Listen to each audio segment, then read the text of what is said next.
Hi folks, it's Friday afternoon and the engine is in. It's been a long week to get to this point, and we're at the point now where we're discovering what other problems we have to overcome over the coming weeks, primarily around exhaust pipe location, the intercooler pipes, coolant pipes, various other little bits and bobs. The rest of this video is going to feature various little bits that I've filmed through the week that's going to talk about what we've had to overcome to get to this point, to actually get the engine in. That's pretty much about 20-25 minutes worth of footage, so I'll put that on now and enjoy. Thank you. Hi folks, we've got a little bit of a problem. We encounter a lot of them when doing this kind of conversions because we're trying to fit things to the engine or to the Land Rover that originally aren't designed to go on, and there's lots of little things that this engine needs to run properly, and one of the minor things is that this turbocharger that I'm fitting, which isn't originally designed for this engine obviously, needs an oil feed.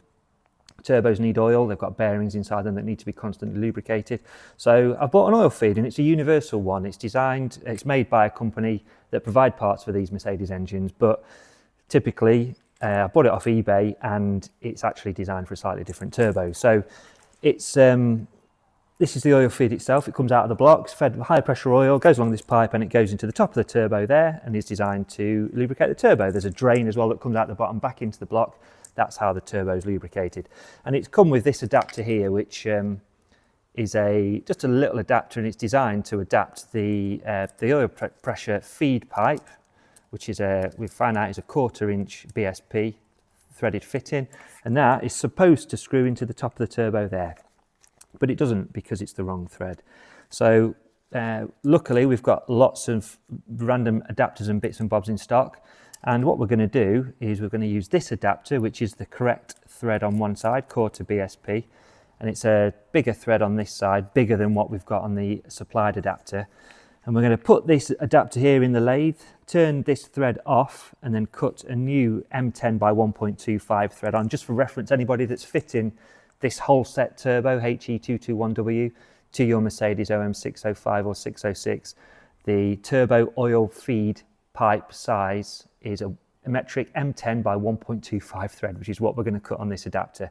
That should allow us, or it will allow us, to bolt the turbo oil feed pipe on and make sure that the turbo's got high pressure oil for correct lubrication. So we're going to put the adapter in the lathe. We're going to turn it down to 10 millimeters in diameter and then cut the M10 by 1.25 thread on. So I'll put a little video up of us doing that shortly. Thank you. Right, we've got the adapter, it's ready to set up in the lathe, and this is Dad's area, so he's going to show us how we're going to turn it down. Right, the first problem we got is we're going to put it in the chuck and hopefully it will be true. But oftentimes when you're putting a small thing like this in the chuck, it will become not very straight. But in fact, it's not bad, that, is it? It's not bad. Not bad. So I think we'll live with that. Do you think it's still worth making sure it's straight anyway, using a special tool? I want to demonstrate this special tool that I made. So this tool is this thing which is in the tool post here. It's a roller off a cam belt. And that's it's a roller that we've rescued off a and now you see that it's running out of true. So you could end up with a cut that's not quite right doing that way. So with this tool in the tool post, which I'm just clamping in now, if I apply that roller very gently,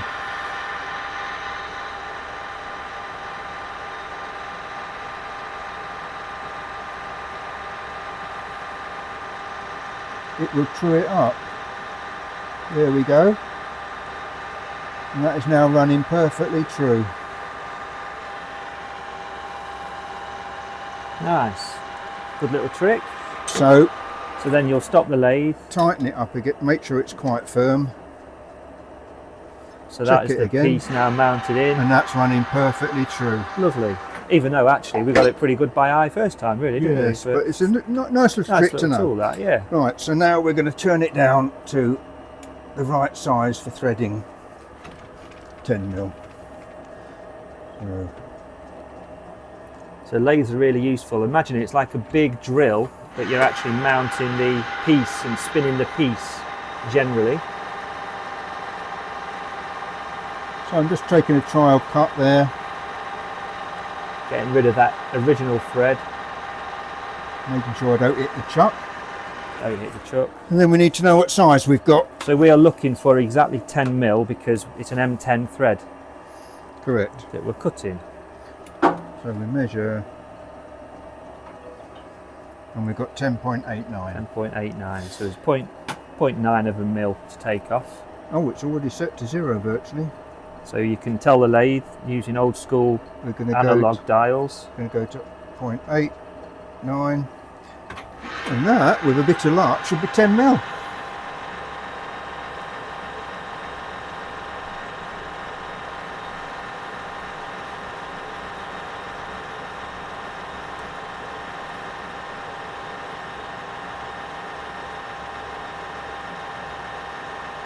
There it goes.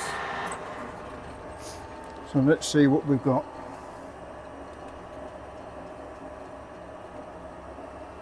I think that'll do. That'll do. Yeah, pretty good that. So we are down to 10 mil. Now it's a case of getting the M10 by 1.25 die. It says it on it somewhere. There it goes. Trying to get the focus. I think I can focus in on that. Yeah, anyway, that is an M10 by 1.25. And I just need to get a die holder for this. So I could have made one of these, sorry, I could have bought one of these adapters. There's a company on eBay that makes them. They'll charge you 15 quid and take 5 working days to do it, which was an option, but why do that when we can make our own? Just having the right tools in stock. Luckily we had the M10 by 1.25 die to cut the thread because that's not a common size, but luckily we've got one in stock, so happy days. A little bit of gumption on it. A bit of cutting paste on there. And to make sure that it's true, we use the tailstock to guide the die. Ah, you want the tailstock down there. Yeah.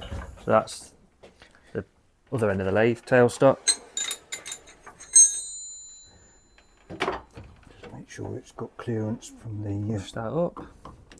Wind this little handle. Will it go all that way? It'll come. Yeah, a little bit further.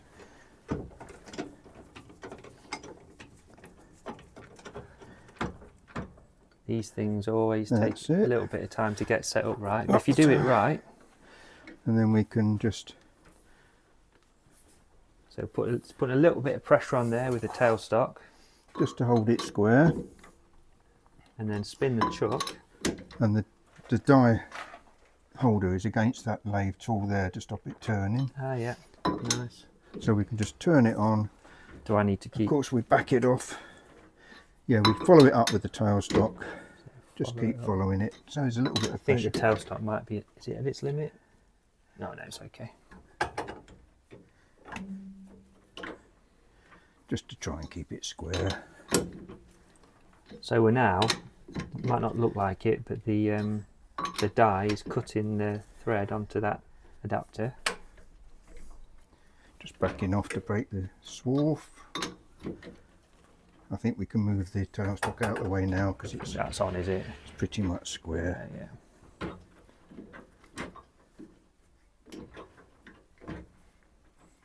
A little bit of physics going on here, making life easier using the chuck.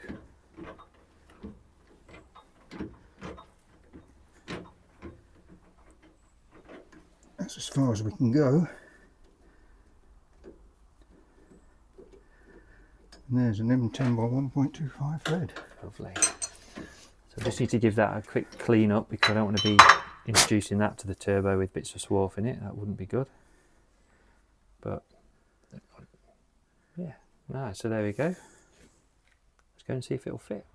So here's the adapter, thread cut, ready to go. Just done that in the lathe. So let's see, will it screw in?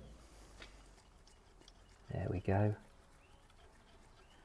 Nice. So that's in. And then the quarter BSP turbo oil feed, that'll screw on there.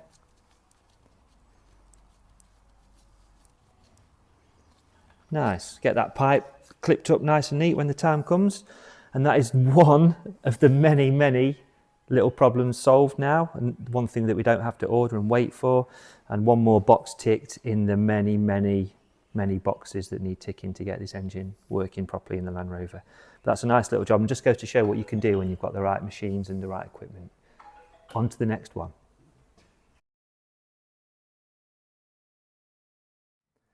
Hi folks, just wanted to talk a little bit about why the engine isn't in the Land Rover yet. The main reason being, you may notice there's a big part missing, and that's because, without going into a big long story, when I bought the engine from a person locally, this girl that I bought it from had bought it to put into a Jeep, and she didn't end up doing the conversion for various reasons, so I bought the engine off her, and it came with a little bit of a story from this person of, oh, my friend and I fitted the injector pump and it's fine, it's working, there's no problem at all. And something didn't quite smell quite right about it. It smelled a little bit of a rat. So what she did do was give me some parts that came with the engine, and on those parts there was an envelope with some little bits in, and it had a name on it. And it was a person's name and a garage from down south. And I managed to do some social media tracking down and found this person and made contact with him. And it actually turns out that the girl that I bought the engine from bought it from him about 18 months ago, and it was him that fitted the injector pump, not her. And during the subsequent conversation, he was dead helpful. He gave me a lot of an idea of the car that the engine came out of and the service history, and a good sort of backstory behind the reason why he took it out. He told me that he wasn't sure whether he'd timed the injector pump up properly. Now, these performance injector pumps, with the bigger elements, need to be timed specifically. It's a slightly different timing setting to your standard electronic fuel pump, electronic injection pumps. So I thought it'd be a good idea to check it. I did check it, and it was wrong. It needed resetting. Now, the only way to reset the timing on the injector pump is to take the injector pump off and adjust the position of the engine, take the injector pump off, set the injector pump to top dead center, put the pump back on, then you're sorted. But because this is a 605 and not a 606, which would be a little bit longer, now on a 606, the fuel filter housing, which is this part here, which bolts onto the engine there, on a 606, which is a cylinder longer because it's a 3 litre, it's about there, which gives you plenty of room to get the pump off and out of the way. But on a 605, because it's so tight, there's only a couple of inches there, you haven't got enough room to get the injector pump out and adjust the timing without taking the oil filter housing off, which is fine. There's an oil filter in there, that's where the oil filter lives, and an oil cooler there. That would normally be absolutely fine, no problem, because all you need to do is replace the gasket, which you can get from Mercedes for the princely sum of £1.85, and a few O-rings. Now, it turns out the O-rings are a little bit of a problem because specific and not a standard size O-ring. And Mercedes, when I rang them up last week, said, yeah, we've got them, no problem at all, we'll get them for you next day. Transpires, they can't get them next day, and there's an unknown lead time on them, could be weeks. So we've been sourcing O-rings, and for basically the delay in getting the entire engine in the vehicle is to try and track down an O-ring like that. Eventually, after some phone calls yesterday, found a company in Chesterfield, not too far up the road, who have supplied me with 25 of these O-rings, which I finally got. So they have arrived today, a little tiny O-ring, and it is basically for want of that O-ring as to why the engine isn't in the Land Rover yet. But we've got those now, which basically means that the oil filter housing can go on, along with these two little component parts that push into the cylinder head there and allows you to connect the oil cooler to the block. And you can see I've already fitted one O-ring there, that's in place. The others are yet to do. So yeah, that explains the reason why things have been a little bit delayed. It is what it is, and you know, as I've already spoken about in other videos, there are always problems, things that need to be solved. But luckily, I was able to buy 25 of those O-rings, so I've got a few spares should I need to adjust the injector pump timing in the future. A couple of other little developments, what we have been able to do. If you just come round and have a quick look at the alternator. Talked in a previous video about the alternator fitment, how originally it was down here and it needs to go up there. That's now on some custom made brackets. The auxiliary belt is all run and tensioned and fitted properly. And another little thing that we've done is slightly modified the turbo adapter. It's now drilled and tapped for a exhaust gas temperature sensor, which is needed for these tuned engines. You need to be able to monitor the exhaust gas temperature. And we just cut a nice little chamfer on the bottom of it there, just to make it look a little bit nicer and neater, ready for when we bolt the turbo on. So that's on there, all sorted. And yeah, not far off now, getting the engine in, and fingers crossed running fairly soon. So that's where we are. It's midweek, middle of June, and we'll crack on, and I'll update you in another video shortly. Thank you.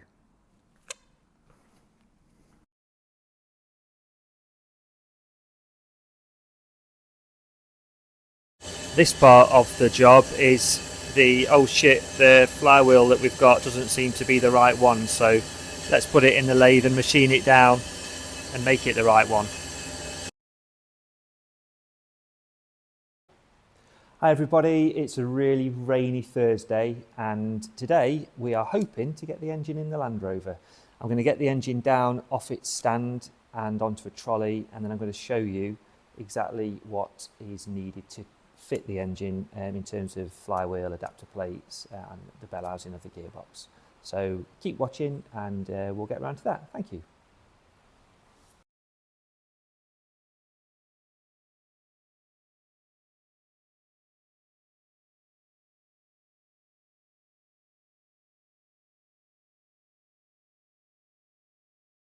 Folks, you're probably wondering how we fit the Mercedes engine to the Land Rover gearbox and what parts are needed to make that happen. So I'm just going to talk you through the bits that we've acquired, bits that I've bought that are going to make this work. So first of all, the Mercedes engine needs to bolt to the Land Rover gearbox. And if you just have a quick look at the crankshaft on the engine here, you'll notice this part here, which is where the nose of the input shaft for the gearbox should go in. It's quite a bit bigger than the diameter of the input shaft on the Land Rover gearbox there. That's about an inch in diameter probably, and the one on the crank here is probably 1.5 inches. So first little bit that you get is this little bush that slots into the crankshaft there. That'll drop in, just an interference fit into the crank, and it's got a bronze bush there, which is a nice fit over the nose of the input shaft there. So that will basically keep the input shaft for the gearbox perfectly in line with the crankshaft of the engine. That's the idea of that. So the next part is the bell housing adapter. So this is the bell housing from the Land Rover gearbox. This is a stumpy bell housing, and it's so called because it's quite short. Long story as to why it's called that, but Land Rover basically came up with this idea when they were having a lot of problems with the original LT77 boxes on these 200 TDI Land Rovers, and they needed to fit R380s as warranty claims, but the R380 is a longer gearbox, so they came up with a shorter bell housing. The good thing about the shorter bell housing is it leaves room for bigger engines and conversions and whatnot. So this bolts onto the gearbox there, and originally a 200 TDI or a 2.5 NA or a 300 TDI would bolt straight onto that bell housing. But of course that doesn't bolt onto a Mercedes engine. The bolt holes don't line up. There's no way that you can physically bolt that on. So there's an adapter available. You can buy these. They're aluminium, machined aluminium. And if I put that bell housing there, this is where the clutch sleigh cylinder bolts on. And that bell housing, if you get it the right way round, the adapter drops straight onto the bell housing. It's a lovely fit. The holes line up. Obviously, if I get it on the right way round, there we go. The holes line up. There's a cutout there for your clutch sleigh cylinder, and all of the holes that are necessary to line up do, so that you can basically bolt the Land Rover gearbox onto that adapter. Well, actually, you bolt the adapter onto the engine first of all. That bolts on. There's two dowels that slot into place. There's a dowel there and a dowel there. That drops into place, and then the Land Rover bell housing will line up perfectly with that. So that's how you bolt your gearbox to your engine. And then the other little bits that are required are the flywheel. So this is the Mercedes automatic flywheel or flex plate, and that fits onto the crankshaft of the engine like that. Needs a little bit of persuasion to get it on, and then this adapter flywheel here will fit onto that flywheel itself, and then a Land Rover clutch, standard Land Rover clutch, will bolt onto there. That's specifically designed for the size of a Land Rover clutch plate, albeit we've gone for a slightly uprated one for the power of the engine.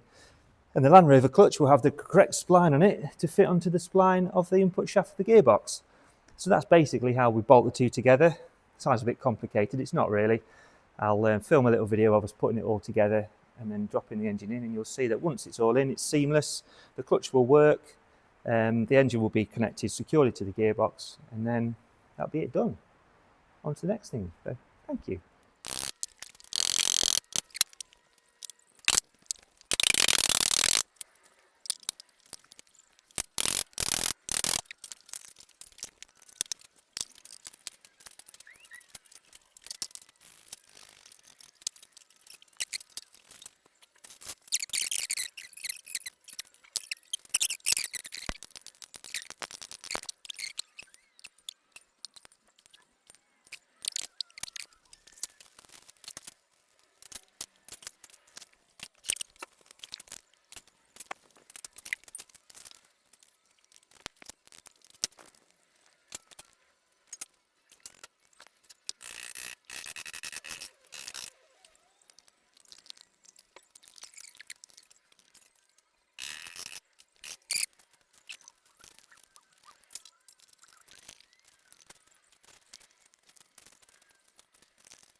That is the flywheel, clutch, adapter plate and starter motor fitted.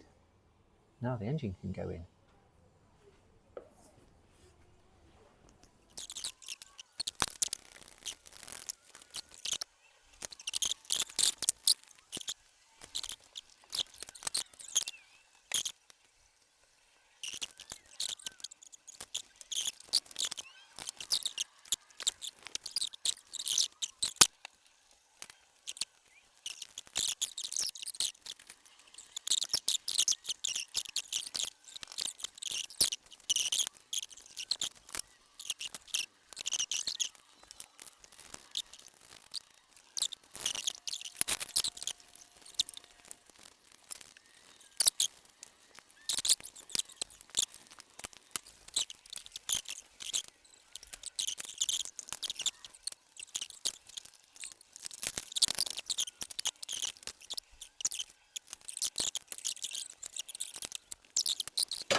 Crane can come out now, can't it?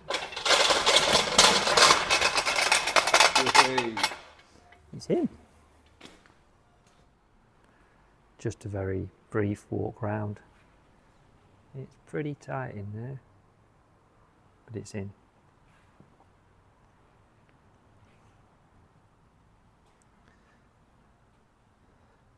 We're going to have some issues around turbo downpipe clearance, but I'll talk about that another day.